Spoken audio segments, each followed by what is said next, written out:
Question, ऐसा वातावरण जहाँ चित्र, आकृति, आवाज, वीडियो आदि का प्रयोग किया जाता है, क्या कहलाता है? इसका आंसर आपको जीयूआई। इसका फुल फॉर्म होता है ग्राफिकल यूजर इंटरफेस।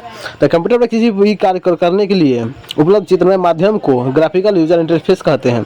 कंप्यूटर या मोबाइल पर उपलब्ध विभिन्न इनपुट डिवाइस जैसे माउस, कीबोर्ड, टच स्क्रीन इत्यादि के माध्यम से कंप्यूटर पर कार्य करता है। इसे हिंदी में चित्रित योजक संपर्क साधन भी कहा जाता है। कंप्यूटर के अलावा अन्य कई प्रकार के इलेक्ट्रॉनिक एलिमेंट्स को उसी प्रकार के जीयूआई माध्यम से उपयोग करते हैं, जैसे MP3 player, mobile phone, microwave oven इत्यादि। यह एक ऐसे इंटरफेस को संदर्भित करता है जो ग्राफिक तत्वों के माध्यम से कंप्यूटर, टैबलेट जैसे इलेक्ट्रॉनिक उपकरणों के साथ बातचीत करने की अनुमति देता है।